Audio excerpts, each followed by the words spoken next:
الحمد للہ وحدہ والصلاة والسلام علی من لا نبی بعدہ اما بعد فاعوذ باللہ من الشیطان الرجیم بسم اللہ الرحمن الرحیم وإلی عاد اخاهم هودا قال یا قوم اعبدوا اللہ ما لکم من الہ غیرہ ان انتم الا مفترون صدق اللہ العظیم۔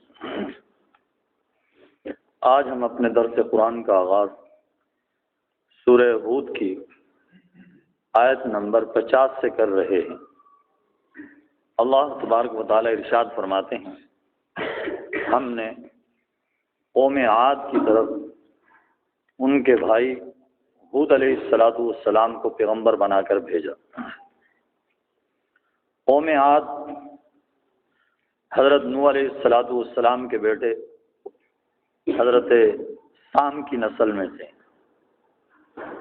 اور یمن کے ارد گرد جو اس کے اطراف ہیں وہاں پہ یہ قوم آباد تھی، اور مصر پہ بھی ان کا قبضہ تھا۔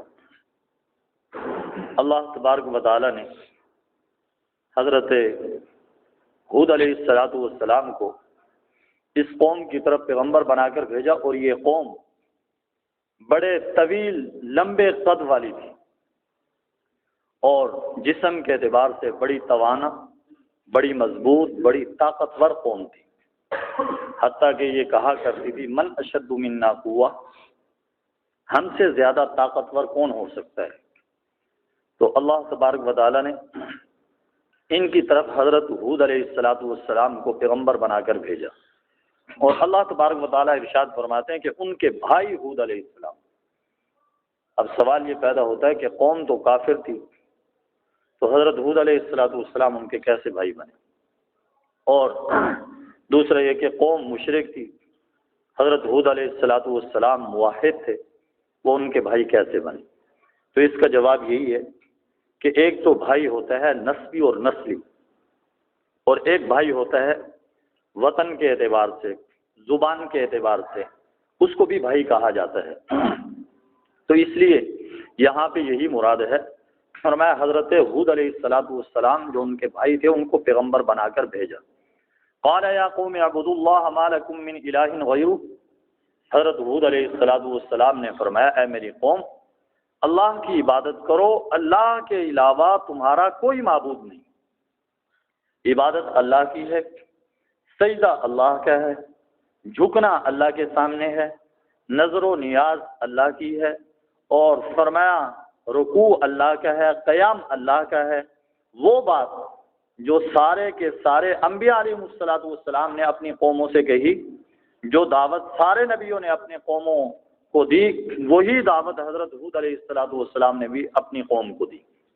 پہلی دعوت سارے نبیوں کی یہی تھی، اعبدوا اللہ، اللہ کے سوا کوئی عبادت کے لائق نہیں، اللہ عبادت کے لائق ہے، اللہ کے سوا کوئی عبادت کے لائق نہیں۔ ان انتم الا مفترون، تم نے جھوٹی باتیں تراش رکھی ہیں۔ فرمایا اللہ کے علاوہ جن کی تم عبادت کرتے ہو، جن کو معبود بنا رکھا ہے، وہ تمہاری جھوٹی باتیں ہیں، وہ تراشی ہوئی باتیں ہیں، تمہاری اپنی باتیں ہیں، اللہ نے انہیں معبود نہیں بنایا۔ یا قوم لا اسألکم علیہ اجرا، حضرت ہود علیہ السلام نے فرمایا اے میری قوم، میں تم سے اس پر کوئی مزدوری نہیں مانگتا۔ دوسری بات حضرت ہود علیہ السلام نے اپنی قوم سے وہی کی جو کہ سارے نبیوں نے اپنی قوموں سے بات کی، وہ یہ تھی کہ میں اس تبلیغ پر، میں اللہ کی وحدانیت بیان کرنے پر، میں اللہ کی دعوت تم تک پہنچانے پر کوئی پیسے کا طلبگار نہیں، کسی مزدوری کا طلبگار نہیں ہوں، اور تم سے اس پر کوئی مزدوری نہیں مانگتا کہ مجھے یہ خطرہ ہو کہ تم جھٹلا دو گے مجھے اور میری دعوت کو قبول نہیں کرو گے تو مجھے مزدوری نہیں ملے گی۔ فرمایا ان اجری الا علی الذی فطرنی، میری مزدوری تو اس ذات کے ذمہ ہے جس نے مجھے پیدا کیا ہے۔ تو اس لیے واعظوں کو، خطیبوں کو یہ چاہیے کہ واعظ کے اوپر اور اپنے خطبے کے اوپر ایسے طے کر کے مزدوری لینا، اس سے واعظ کا اثر جاتا رہتا ہے، اس سے بیان کا، واعظ کا اثر نہیں رہتا۔ آپ دیکھ لیں جتنے بھی یہ پیشہ ور خطیب ہوں گے یا نعت خواں ہوں گے جو پہلے سے طے کر کے اتنے پیسے لیتے ہیں، پہلے سے طے کر لیتے ہیں کہ اتنے پیسے لیں گے، ان کے بیان کے اندر، ان کی نعت خوانی کے اندر کوئی اثر نہیں ہوتا، صرف محض کانوں کے جھنکارے ہوتے ہیں، کانوں تک بس بات جاتی ہے، ان کے بیان سے، ان کی نعت خوانی سے کوئی آدمی بھی نماز پڑھنے والا نہیں بنتا، کوئی آدمی بھی سنت رسول اپنانے والا نہیں بنتا۔ کیوں؟ اس لیے کہ انہوں نے اپنا مقصد ہی یہی بنا لیے، انہوں نے اپنا پیشہ ہی یہی بنا لیے۔ تو اس لیے اگر واز اور بیان صحیح معنی میں ہو اور اس پر پیسے کو طلب نہ کیا جائے، مطالبہ نہ کیا جائے، تو اس کا اثر ضرور ہوتا ہے۔ تو فرمایا میری مزدوری تو اس ذات کے ذمہ ہے جس نے مجھے پیدا کی ہے۔ افلا تعقلون، کیا تم سمجھتے نہیں ہو؟ کیا یہ باتیں تمہیں سمجھ میں نہیں آتی؟ وَيَا قَوْمِ اسْتَغْفِرُوا رَبَّكُمْ ثُمَّ تُوبُوا إِلَيْهِ، اے میری قوم اپنے رب سے استغفار طلب کرو، پھر تم اس کی طرف رجوع کرو۔ حضرت ہود علیہ السلام اپنی قوم سے فرما رہے ہیں کہ اپنے رب سے استغفار طلب کرو، پھر اس کی طرف رجوع ہو جاؤ۔ بظاہر تو دیکھا جائے تو استغفار اور توبہ کا جو لفظ ہے، لفظوں کے اعتبار سے ان کے اندر فرق ہے، لغوی معنی کے اعتبار سے ان کے اندر فرق ہے، لیکن حقیقت کے اندر کوئی فرق نہیں۔ اور اگر دیکھا جائے تو استغفار کبھی کبھی اپنی عبادت سے بھی ہوتا ہے استغفار، جیسا کہ آقا امام الانبیاء سرکار دو عالم صلی اللہ علیہ وسلم کے بارے میں آتا ہے کہ جیسے ہی نماز سے فارغ ہوتے تو نماز سے فارغ ہونے کے بعد فرماتے استغفر اللہ استغفر اللہ استغفر اللہ۔ اب عبادت کی ہے، عبادت کرنے کے بعد استغفار کیسا؟ تو عبادت کرنے کے بعد استغفار اس لیے ہے اے اللہ جو عبادت کا حق تھا وہ ہم ادا نہیں کر سکے، تو اس لیے فرمایا اے میری قوم اپنے رب سے استغفار طلب کرو، اپنے رب سے معافی مانگو۔ اور نبی کریم صلی اللہ علیہ وسلم کے بارے میں آتا ہے کہ آقا امام الانبیاء سرکار دو عالم صلی اللہ علیہ وسلم ایک ایک مجلس میں 100 مرتبہ استغفار کیا کرتے تھے۔ تو اس لیے ہم میں سے بھی ہر ایک کو چاہیے کہ ہم دن کے اندر کم از کم 100 مرتبہ تو استغفار پڑھیں۔ استغفر اللہ ربی من کل ذنب واتوب الیہ، فرمایا پھر اس کی طرف رجوع ہو جاؤ، پھر اس کی طرف توبہ کرو۔ یرسل السماء علیکم مدرارا، فرمایا اللہ تم پر آسمان سے موسلا دھار بارشیں برسائے گا۔ یہ استغفار کی برکت ہے کہ استغفار کرنے کی وجہ سے اللہ رب العزت بارشیں برساتے ہیں، اور اللہ رب العزت استغفار کرنے کی برکت سے باغات اور پھل عطا فرماتے ہیں، اور استغفار کرنے کی برکت سے اللہ رب العزت اولاد عطا فرماتے ہیں۔ فرمایا وَيَزِدْكُمْ قُوَّةً إِلَىٰ قُوَّتِكُمْ، اور اللہ تمہاری قوت کے اندر مزید قوت کا اضافہ کر دیں گے استغفار کی برکت سے۔ وَلَا تَتَوَلَّوْا مُجْرِمِينَ، اور فرمایا مجرم بن کے منہ مت پھیرو، اللہ رب العزت کی طرف رجوع ہو جاؤ، اللہ سے استغفار طلب کرو، اپنے گناہوں کی معافی مانگو۔ قالوا یا ہود ما جئتنا ببینہ، وہ کہنے لگے اے ہود آپ ہمارے پاس کوئی بینہ نہیں لائے، آپ ہمارے پاس کوئی دلیل نہیں لائے، آپ ہمارے پاس کوئی معجزہ نہیں لائے۔ حالانکہ حضرت ہود علیہ السلام نے انہیں معجزات دکھائے تھے، پھر کیوں کہہ رہے ہیں کہ آپ ہمارے پاس کوئی بینہ نہیں لائے، کوئی معجزہ نہیں لائے؟ اس لیے کہہ رہے تھے کہ منہ مانگا معجزہ نہیں لائے، کہ جیسے معجزے کا مطالبہ ہم کر رہے ہیں ویسا ہی معجزہ آنا چاہیے۔ ان مکے سے کہتے تھے مشرکین مکہ، مکے سے ان پہاڑوں کو ہٹا دیا جائے، یہاں پہ نہریں بہا دی جائیں، آپ آسمان پہ چڑھ جائیے، وہاں سے کوئی کتاب لے آئیے، ہمارے سامنے فرشتے آئیں، ہمارے سامنے ہم سے بات کریں۔ تو ایسے ایسے بےہودہ مطالبات انبیاء علیہ السلام سے ان کی قوموں نے کیے۔ کہنے لگے اے ہود آپ ہمارے پاس کوئی بینہ نہیں لائے، وَمَا نَحْنُ بِتَارِكِي آلِهَتِنَا عَنْ قَوْلِكَ، اور ہم تیری بات کی وجہ سے اپنے معبودوں کو چھوڑنے والے بھی نہیں ہیں۔ تو جو یہ کہہ رہا ہے کہ ہمیں یہ دعوت دے رہا ہے کہ ایک اللہ کی بات ماننے والے بن جاؤ، ان معبودوں کو چھوڑ دو، کہنے لگے ہم تیری بات کی وجہ سے اپنے معبودوں کو چھوڑنے والے نہیں ہیں، ہم ان پر بڑے پکے ہیں، ہم انہی کی عبادت کریں گے، انہی کی پوجا پاٹ کریں گے، تیری بات نہیں مانیں گے۔ وَمَا نَحْنُ لَكَ بِمُؤْمِنِينَ، ہم تجھ پر ایمان لانے والے نہیں ہیں۔ تو فرمایا ان نقول الا تراک بعض الہاتنا بسوء، ہم تو یہ خیال کرتے ہیں کہ ہمارے بعض معبودوں نے آپ کو جھپیٹے میں لے لیا ہے۔ کہنے لگے معلوم یہ ہوتا ہے کہ ہمارے کسی معبود نے آپ کو نقصان پہنچایا ہے، کسی معبود نے کوئی تکلیف پہنچائی ہے۔ وہی بات جو کہ ہر زمانے کے مشرک کیا کرتے تھے، دعوت دینے والوں کو، اللہ کی طرف بلانے والوں کو، آج بھی یہی کہتے ہیں کہ اگر ان کی بات نہ مانی تو بابا جی ایسا کر کے رکھ دیں گے۔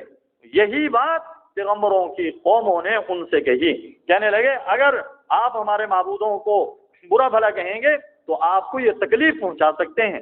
قال انی اشہد اللہ، فرمایا میں اللہ کو گواہ بناتا ہوں، واشہدوا انی بریء مما تشرکون، اور تم بھی گواہ ہو جاؤ کہ میں جو تم شریک ٹھہراتے ہو اس سے بری ہوں۔ حضرت ہود علیہ السلام نے فرمایا میں اللہ کو گواہ بنا رہا ہوں اور تم بھی گواہ بن جاؤ کہ جو شریک تم ٹھہراتے ہو میں اس سے بری ہوں، میرا اس سے کوئی تعلق نہیں۔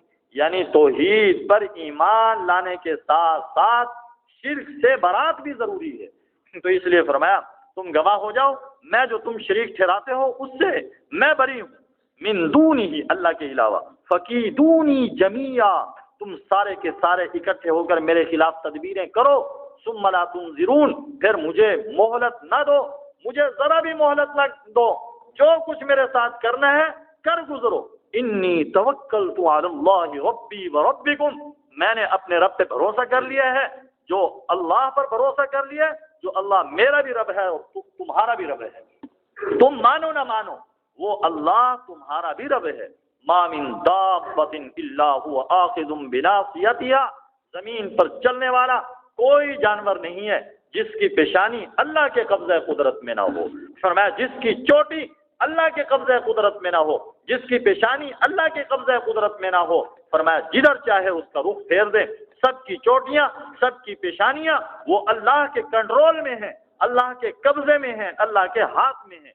ان ربی علی صراط مستقیم، اور بے شک میرا رب سیدھے راستے پر ہے۔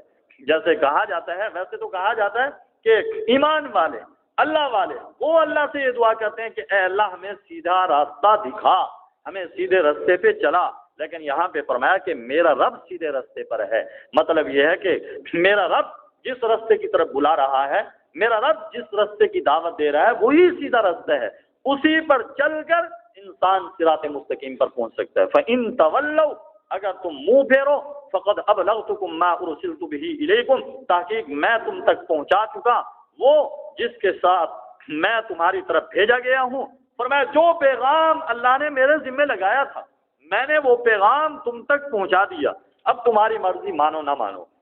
وَيَسْتَخْلِفُ رَبِّي قَوْمًا غَيْرَكُمْ، اور میرا رب تمہاری جگہ دوسری قوم کو خلیفہ بنا دے گا، دوسری قوم کو تمہاری جگہ لے آئے گا۔ وَلَا تَضُرُّونَهُ شَيْئًا، اور تم اس کا کچھ بھی نہیں بگاڑ سکتے، اللہ کا کوئی کچھ بھی نہیں بگاڑ سکتا۔ ان ربی علی کل شیء حفیظ، بے شک میرا رب ہر چیز پر نگران ہے۔ وَلَمَّا جَاءَ أَمْرُنَا نَجَّيْنَا هُودًا، اور جب ہمارا حکم آن پہنچا ہم نے نجات دی حضرت ہود علیہ السلام کو اور جو ان کے ساتھ ایمان والے تھے، برحمت منا، اپنی طرف سے رحمت کے ساتھ۔ حضرت ہود علیہ السلام کی قوم یمن کے اندر قحط پھیلا، جیسے ہی قحط پھیلا تو انہوں نے یہ طے کیا کہ کچھ لوگ جا کر مکہ مکرمہ کعبۃ اللہ کے پاس جا کر اللہ سے دعا کریں۔ تو یہاں سے 70 آدمیوں کا وفد چلا، 70 آدمیوں کا وفد چلا تو رستے کے اندر ایک سردار کا مکان پڑتا تھا، وہ سردار کے ہاں مہمان ہو گئے۔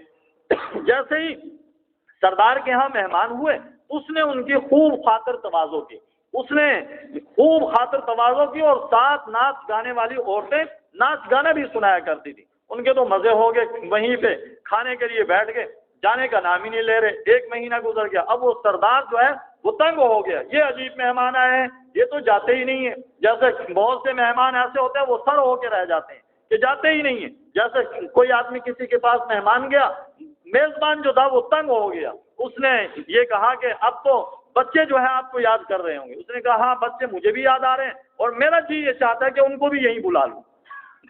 تو اس لیے ایسے مہمان بھی ہوتے ہیں جو سر ہو جاتے ہیں۔ تو وہ مہمان ایسے تھے، اس نے باندی کو کہا کہ گانا گاؤ، گانے کے اندر ایسی باتیں کرو کہ جس سے ان کو اصل مقصد کا پتہ چلے کہ ہم کس کام کے لیے آئے تھے۔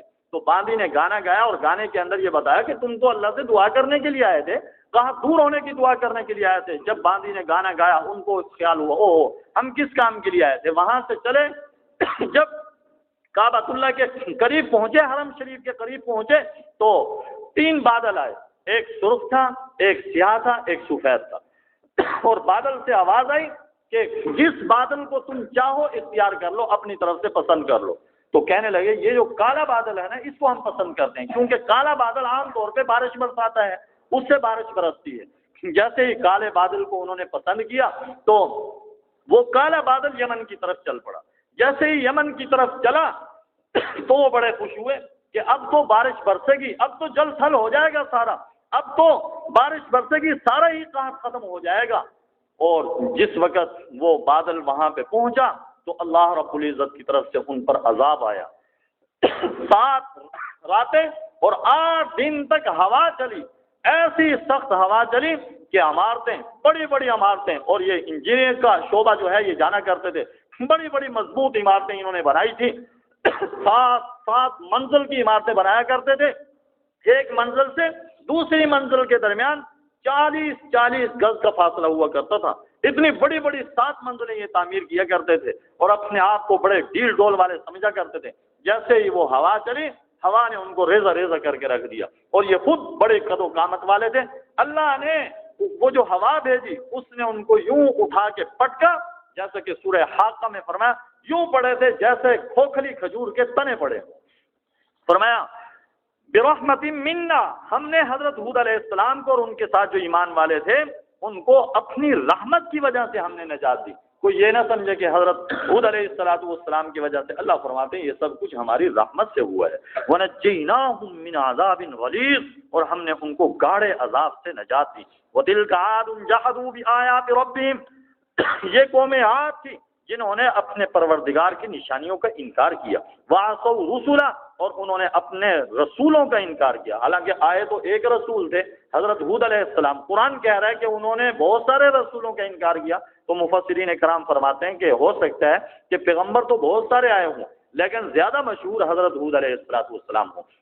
اور بعض مفسرین نے فرمایا کہ چونکہ ایک پیغمبر کا انکار سب پیغمبروں کا انکار ہے، تو اس لیے فرمایا انہوں نے اپنے رسولوں کی نافرمانی کی۔ وَاتَّبَعُوا أَمْرَ كُلِّ جَبَّارٍ عَنِيدٍ، اور انہوں نے ہر جابر کا حکم مانا جو حق کا پکا دشمن تھا۔ وَأُتْبِعُوا فِي هَذِهِ الدُّنْيَا لَعْنَةً، اس دنیا کی زندگی کے اندر لعنت ان کے پیچھے لگا دی گئی، پھٹکار ان کے پیچھے لگا دی گئی۔ وَيَوْمَ الْقِيَامَةِ، اور قیامت کے دن بھی، أَلَا إِنَّ عَادًا كَفَرُوا رَبَّهُمْ، خبردار بے شک قوم عاد نے اپنے رب کی نافرمانی کی، قوم عاد نے اپنے رب کی ناشکری کی۔ الا بعدا لعاد قوم ہود، خبردار قوم عاد کے لیے جو حضرت ہود علیہ السلام کی قوم تھی ان کے لیے دوری ہے۔ قوم عاد کے لیے اللہ رب العزت کی طرف سے پھٹکار ہے، لعنت ہے۔ اس لیے اللہ رب العزت ہم سب کو اپنے پیارے پیغمبر حضرت محمد الرسول اللہ صلی اللہ علیہ وسلم کی باتوں کو دل و جان سے تسلیم کر کے ان پر عمل کی توفیق نصیب فرمائے۔ وآخر دعوانا ان الحمد للہ رب العالمین، الحمد للہ رب العالمین۔ اللہم صلی علی سیدنا و مولانا محمد وعلی آل سیدنا و مولانا محمد مبارک وسلم وسلم علیہ۔ اے اللہ ہم سب سے راضی ہو جا، اپنی رضا مبارک ہم سب کو نصیب فرما۔ اے اللہ درس قرآن کو قبول و منظور فرما۔ اے اللہ زندگیوں کی کایا پلٹنے کا ذریعہ بنا۔ اے اللہ درس قرآن کے ذریعے ہم سب کو اپنی زندگیوں کو بنانے کی توفیق نصیب فرما۔ اے اللہ اپنی طرف متوجہ فرما، اپنے سامنے رونے دھونے والا بنا۔ اے اللہ قرآن کریم کا اتباع نصیب فرما، نبی علیہ السلام کی سنتوں کا اتباع نصیب فرما، کمی کوتاہیوں کو غلطیوں کو اپنے فضل و کرم سے معاف فرما۔ اے اللہ ہم سب کی اے اللہ ساری دعاؤں کو اپنے فضل سے جناب رسول اللہ صلی اللہ علیہ وسلم کے واسطے وسیلے سے، اولیاء کرام کے واسطے وسیلے سے، قرآن پڑھنے والے بچے بچیوں کے طفیل اے اللہ قبول و منظور فرما۔ وصلی اللہ تعالی علی خیر خلقہ محمد وعلی آلہ واصحابہ واہل بیتہ وذریاتہ اجمعین، آمین آمین برحمتک۔ جزاک اللہ۔